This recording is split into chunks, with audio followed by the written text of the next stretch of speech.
In a quiet small town, there lived a boy named Ryan. He was intelligent, sharp, and full of potential. Everyone around him believed he could achieve anything he set his heart on, and Ryan had a big dream. He wanted to become a doctor. His goal was clear. His future looked bright, and everything seemed possible. But Ryan had one serious problem. He could not control his own mind. His mind was always restless. The moment he sat down to study, his thoughts would begin to wander. Sometimes toward his phone, sometimes toward Facebook or YouTube, and sometimes into long, useless daydreams. He would open his book with good intentions, but within minutes, he would be scrolling or staring at nothing. He often comforted himself by saying, "There's still plenty of time. I'll study later." But strangely, that later never truly came. His parents tried to explain the importance of focus. His teachers reminded him again and again that talent alone is not enough. But Ryan believed something different. He thought, if someone is smart, success will automatically come. I don't need to try that hard. The results of the school scholarship exam were announced. Ryan had secretly hoped that winning the scholarship would make his dream of becoming a doctor easier. He had imagined his name on the list. He had imagined his parents smiling proudly. But when he saw the results, his heart sank.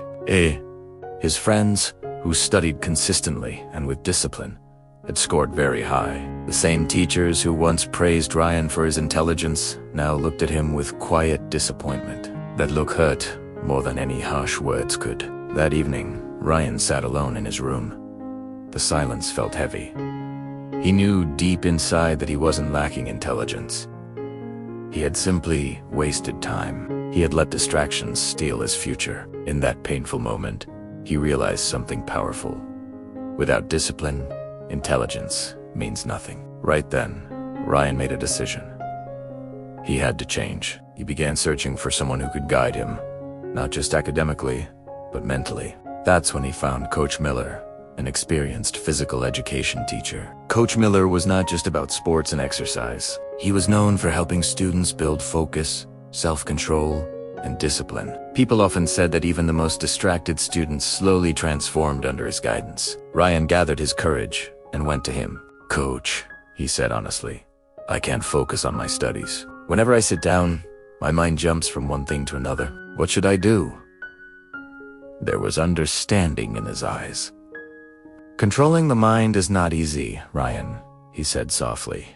"But come, let me show you something." He took Ryan to the school playground. From the equipment room, he brought out a toy bow and arrow. He placed a target board at a distance and said, "If you can hit the center, I'll know how focused you are." Ryan pulled the arrow back and shot. It missed. Coach asked calmly, "What were you looking at when you shot?" Ryan replied, "I was looking at the trees, the field, and the board."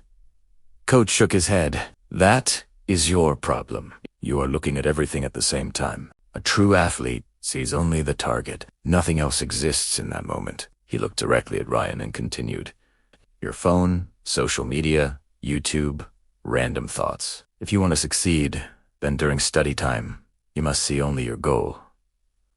Nothing else." Ryan felt those words deeply. They were simple, but powerful. "But coach," he asked sincerely, "where do I start? How do I build discipline?"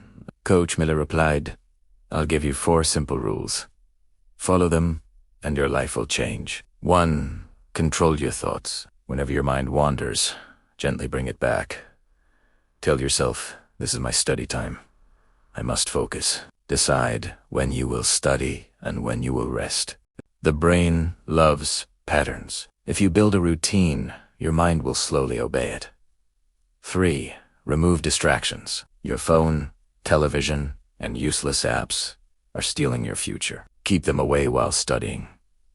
Discipline is not built in one day. It grows through small habits repeated every single day."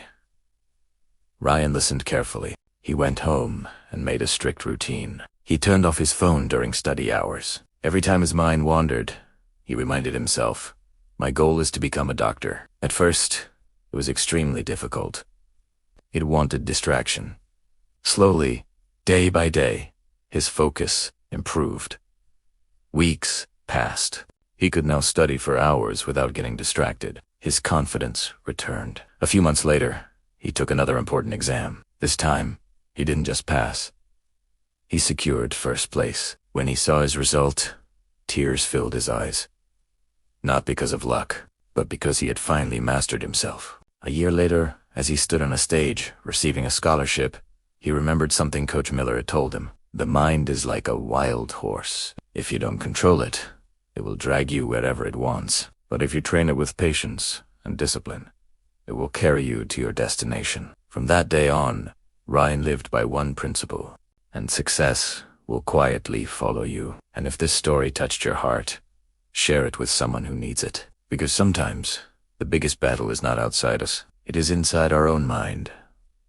Be thankful.